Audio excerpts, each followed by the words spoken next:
I am an extremely hard individual, okay? I know what it takes to be in the position I'm in. It is not easy. The ability to actually train yourself to have discipline, the ability to train yourself to have courage, the ability to manifest a dream into reality. I'm like, dude, I'm so hard on me. I missed that deal. What did I do? I constantly correct myself. What did I do? Why did I miss that deal? Why didn't I get that deal? What mistake did I make? Was my timing off? Was my pitch off? Did I know the whole time I wasn't going to get it? I spent all this time and energy trying to execute, kill this target, and I missed it. What did I do wrong? Because if I don't know what this guy did wrong, how the hell can I help her?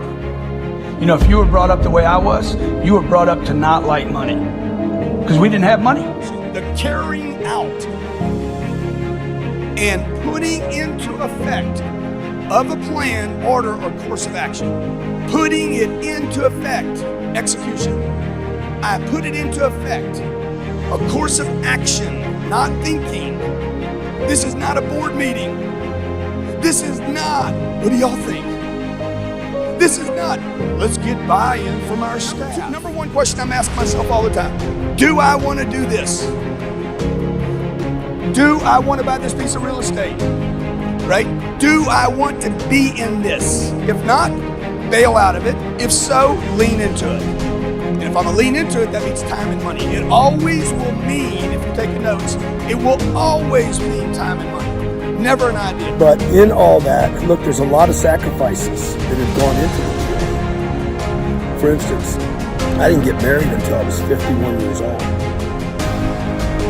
To string it together for 32 years, never have a bankruptcy, never not pay a debt, never, ever, ever, okay, walk away from something I didn't know. It is very, very difficult.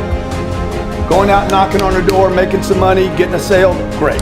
Winning a case in court, great, okay? Getting a degree in college, good, you can do that, okay? Anybody can do all that stuff. To string together 30 years, it won't matter. It won't matter when the ship goes through rough waters. Hey, your stomach's gonna feel the same as mine. I'm not the only one that is scared in these waters. I just know I ain't getting off the ship. For you actually can say, I'm gonna get off. I can't get off, you understand? This is my ship. Okay, my ship's gonna finish this trip. You know, it costs about $125,000 to get a license to fly one of these. And then they're gonna pay you like 40 grand a year, maybe 50 grand a year. That means the pilot has to spend the 125, and then you're only paid like 40 or 50,000 a year to fly the plane and work thousands of hours. I, on the other hand, I have no idea what these buttons mean, but I own the damn plane, okay? I always say, man, anybody can fly a Gulfstream, not anybody can buy one.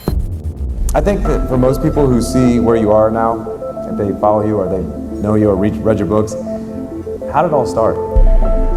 I grew up in Lake Charles, Louisiana, for those of you who don't know my story, and my dad he had 5 kids, wife. He was dedicated and committed to being a provider for his family. He wanted to be a good example for his mom, his dad. My grandparents came from Naples and Sicily, came over on a boat, so the work ethic was right there in society. This is 50, 60, 70 years ago, right? So different work ethic. Came to a country, you had to plow, you had to push, you had to shove, you had to work, you had to create something. So my dad died when I was 10 years old. He had owned a life insurance company. He actually started a life insurance company. It was taken from him and a partner. It was taken from him at the age of, I guess he was 42 years old. 42 years old, he's got 5 kids. He's got a wife to take care of and no job. So 42, a lot of obligation now. We're starting to move into the middle class. My brother and I are just born. He's got twins coming. He didn't know. They planned all the births prior to that. Like you guys need to figure out your why you're going to do whatever you're going to do. My dad knew why he was going to do what he was going to do, but my dad didn't think big enough. I got 2 things from my dad. One, every day he worked. He was up early. He stayed late. Here's what happened. My dad died when he was 52 years old. Heart blew up in his chest.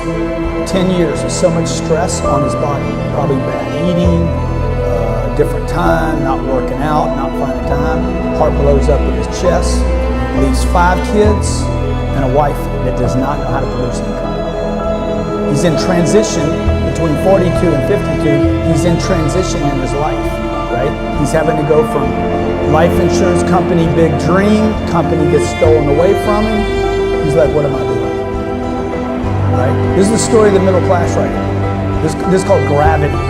So this is what I learned from my dad. My mom had to sell a dream house that was paid for in cash. My dad bought a dream house a year and a half before he died. We all went in, celebrated. Oh my God, this is unbelievable. This is crazy. This is great. We made it to the middle class. My dad dies. My mom has to sell the house literally a week after my dad dies. When she should have been grieving, she was having to sell this dream house. Like the middle class is failing. It is a bridge that is falling, right? My dad will die. You understand what I'm saying? This is what I learned when I was 10 years old. Oh man, life is short. Okay, my dad didn't provide. He worked hard, but he didn't have enough. Because if he had enough, my mom would not have had to sell the dream house. Everybody agree with that? Okay, my mom did not know how to produce new income, so my mom had to go into conservation. So when you ask me the question, how'd you start? I started with the wrong data. Okay, I started with the wrong data. And the data was, hey, life is short, something bad's gonna happen, all that's true. But if you could outproduce, if you could produce enough income, you could start solving some of these problems, like indestructible income. Okay, my ship's gonna finish this trip. I did 35 years of this. I guarantee you, I will die on this ship, okay?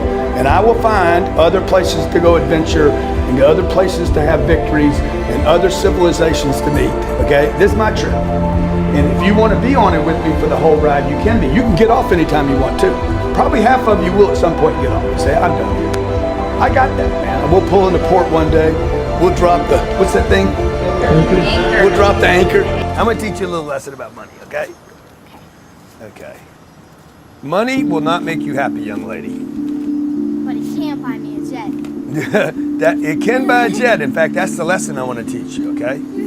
Money will not make you happy, okay? It can buy advertising to build the Cardone name, Cardone Capital name. It can buy date night.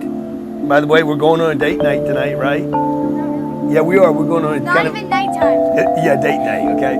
It could buy a watch. I love watches. It could buy, oh, it can't buy happiness. Let's keep this one out here. We know that. You know that?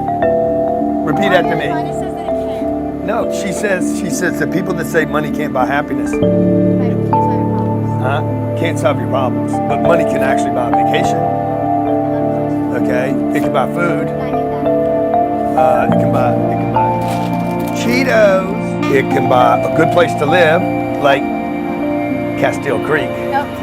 But look, money can look. That's one thing. Money can't buy happiness. You agree with that? Yes. Okay, good.